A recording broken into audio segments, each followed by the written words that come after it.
The next section we're looking at is hypothesis testing. So let's jump into it. People or companies, they make claims all the time. People are always making claims. For example, you say that our product is popular among 75% of Americans, or I can make at least 85% of my free throws. So people are making claims all the time, but are they accurate claims? So we're going to look at how we can test these and see if we can accept or reject the claim. And want to make a distinction too with what I just said, that we're accepting or rejecting the claim. That doesn't mean that it's proving the claim or proving that it's not true. We just accept or reject the claim. So some words that we're going to need to understand are null hypothesis first. And this null hypothesis always has a statement of equality. So in the null hypothesis, we'll always have the equal to part in it. So it could be fully equal to, it could be less than or equal to, or it could be greater than or equal to. So for example, we have that our mean is greater than or equal to 90%.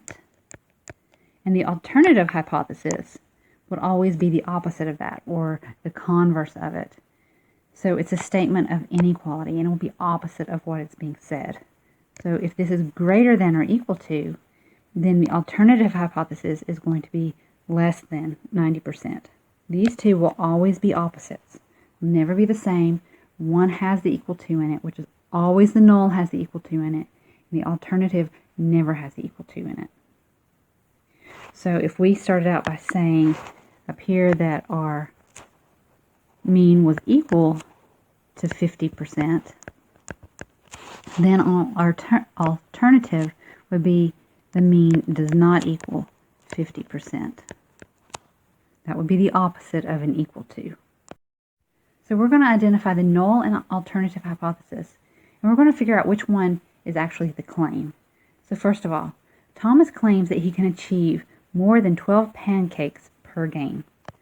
So our null hypothesis always has to have the equal to in it. So he can achieve more than, but that's not an equal to. So that would be all alternative. So more than alternative mu is greater than 12. And so then the alternative, the null has to have the equal to in it. So this is mu is less than or equal to 12. And our claim goes with this one, the alternative. So always identify.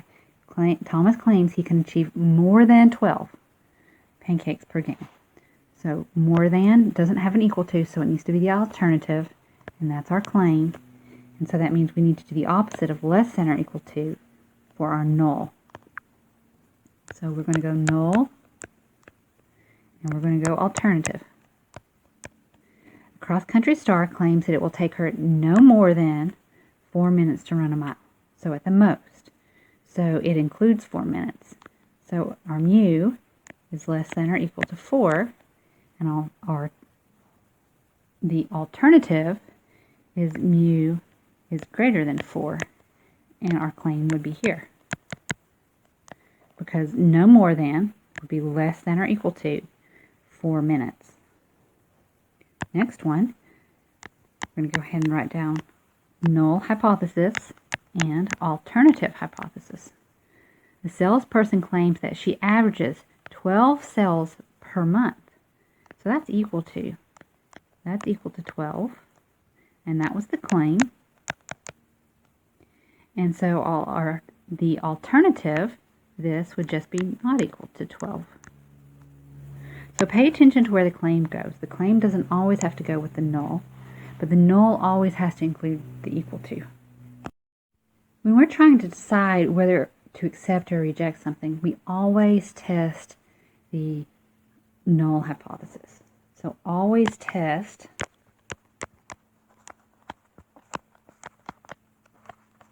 the null hypothesis.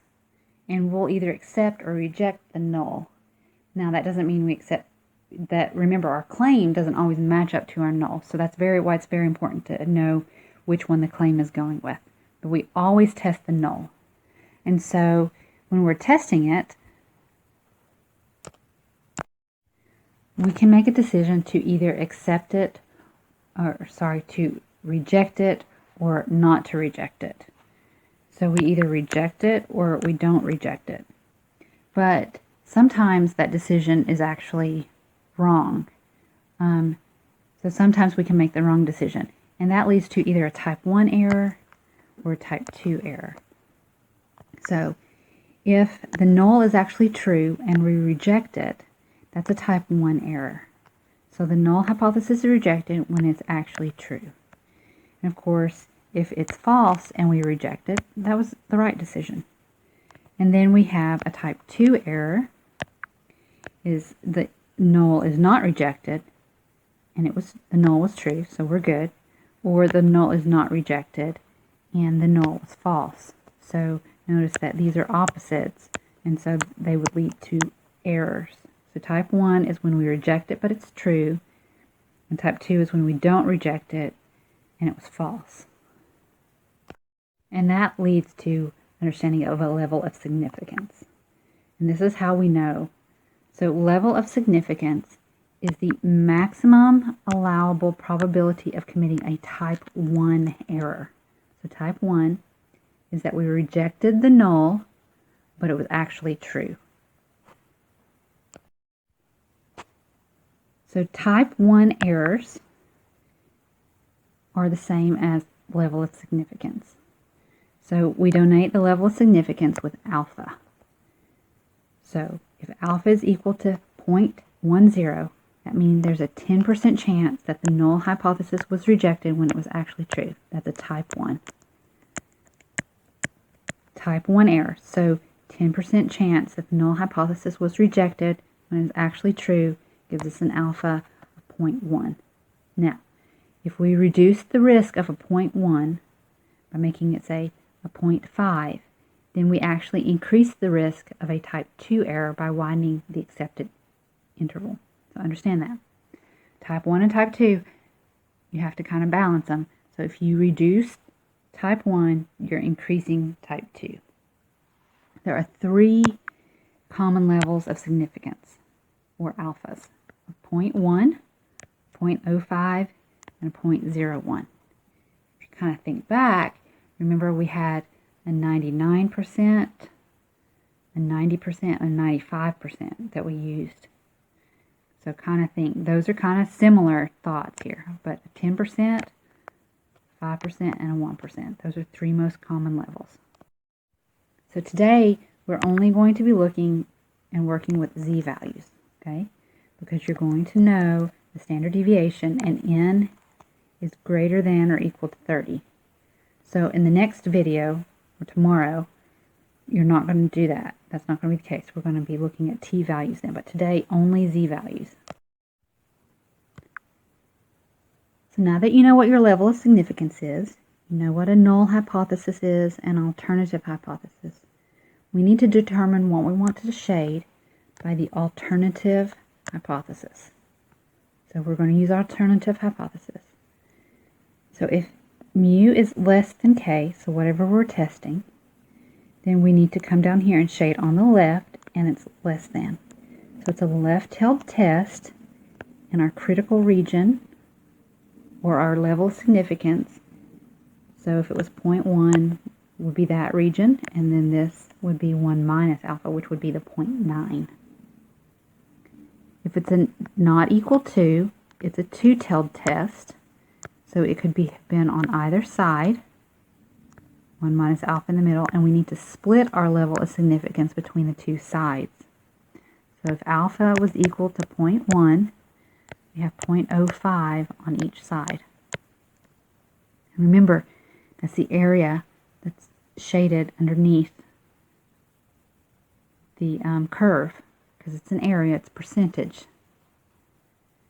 And if the mean is greater than k, it would be up here. So it's a right-tailed test. In your critical region, your alpha significance level would all go here on the right. So the steps you need to take: state the hypothesis, the null, and the alternative, and identify the claim. If figure out which one the claim is going with. Determine the critical values in the region. So you're going to draw, figure out where your critical values lie, and figure out the region. You're going to calculate a test statistic. This would be either your z-score or t-score. Today we're just doing z-scores. And then we reject or fail to reject the null hypothesis. So when we go and we do this, and we get our z-score. So we figure out where our critical value lies. If we get a z-score in here, so in this region, that's the rejection region. Anything in the tail that we're testing, if it falls in that region, we reject the null hypothesis. Let's look at this example. Employees at a bookstore claim that the mean wage per hour is less than the competitor's mean wage of $10.50. So we're going to go our null hypothesis and our alternative hypothesis. The null hypothesis always has to have the equal, so let's read it.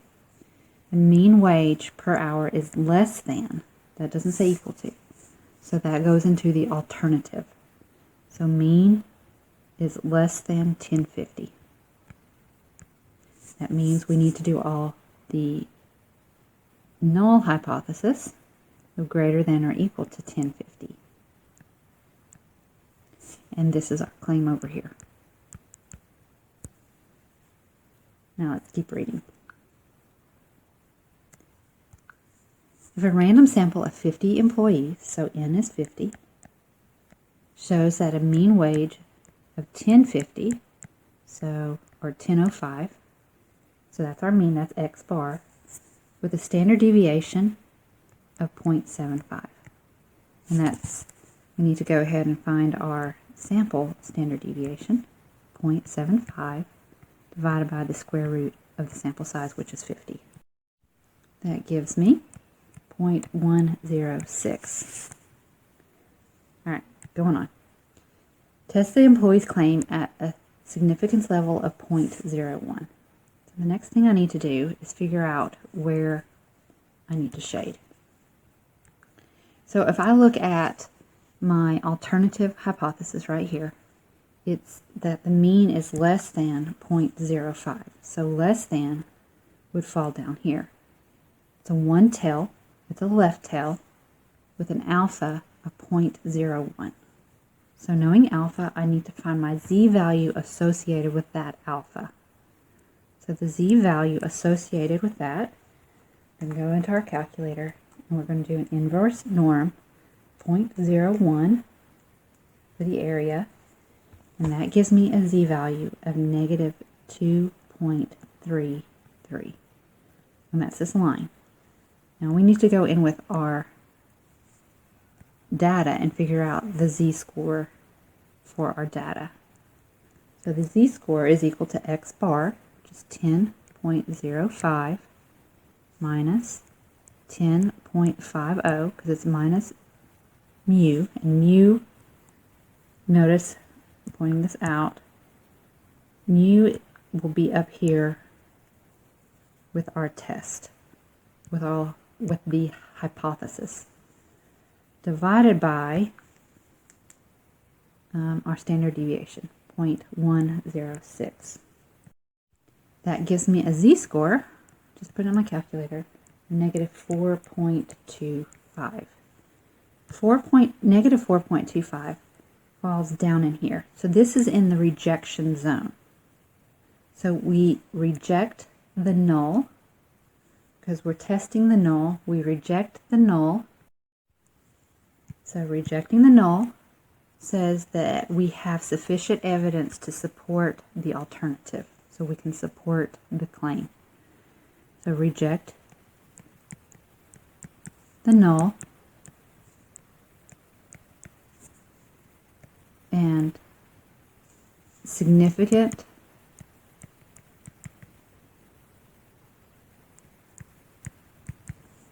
evidence to support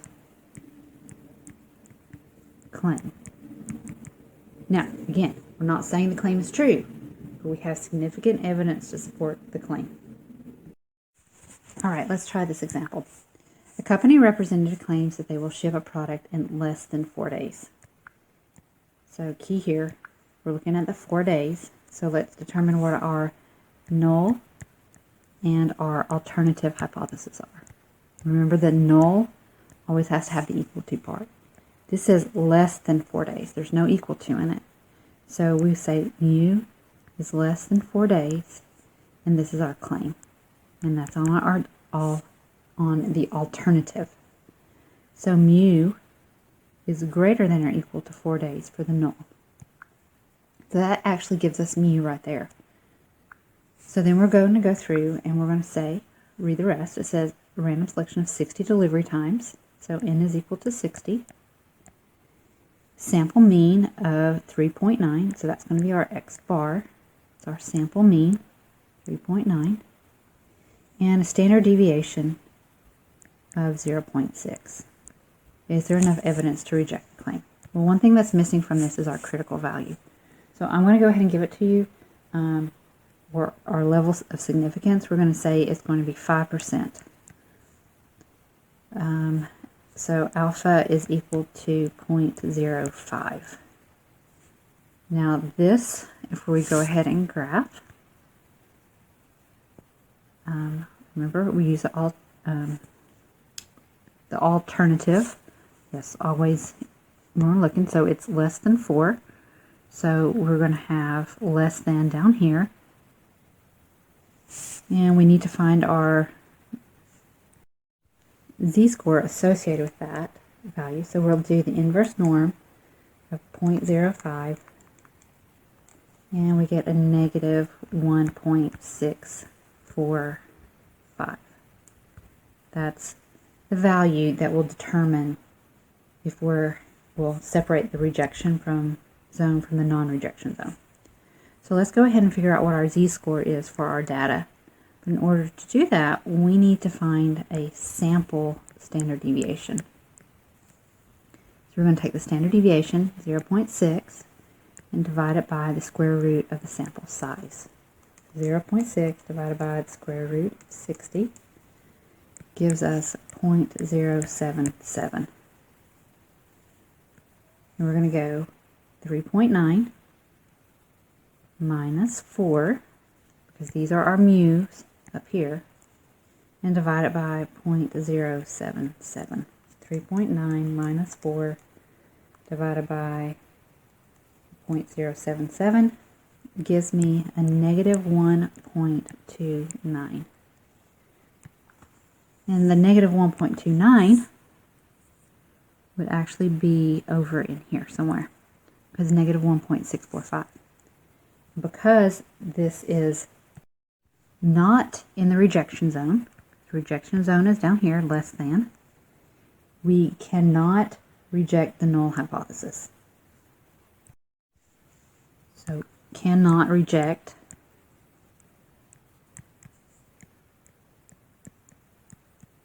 the null hypothesis because it does not fall, the test statistic here does not fall in the rejection zone. So we cannot reject the null hypothesis up here. Because we can't reject the null hypothesis, we cannot support the claim. All right, let's look at one where we just are given information and we don't have all the words in the middle of it. So first of all, we have mu is equal to 1240. So we have our null hypothesis and we have our alternative hypothesis. The null always has the equal. So this is our mean is equal to 1,240. That means our alternative needs to be the opposite, so it's going to be a not equals 1,240. Now we're going to go through and we're going to figure out what we need to do for our tails. Because this is a two-tail because it's an equal to, or a not equal to. It's two tails. It's not a greater than or less than. So two tails, And that means that I need to split my significance level between the two sides. So 0.05 divided by 2 is 0.025. So I'm going to find my z-score associated with it on both sides.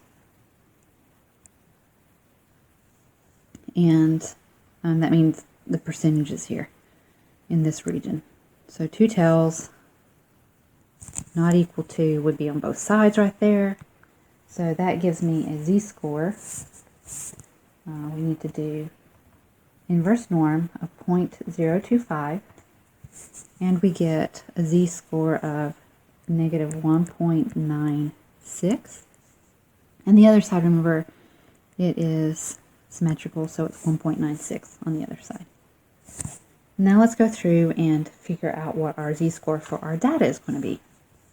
So we have x bar, so that's good. So that's z is equal to 1245 minus 1240, because it's our mean right here, divided by the standard deviation of our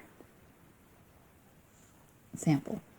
So what I need to do for this one is I need to take S, 32, and divide it by the square root of 50.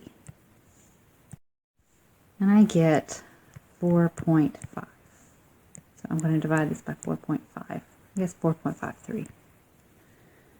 So 1245 minus 1240 divided by, I get a z-score of 1.10. So 1.10, deciding where it's going to fall at, will fall about right here. It is not in the rejection zone. And up here, I forgot to write which one my claim was. My claim was right here, so it matched. So we do not reject the null. And since the null includes the claim,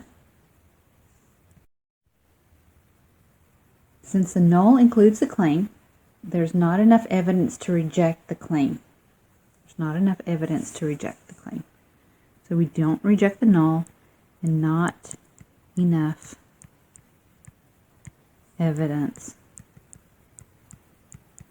to reject the claim.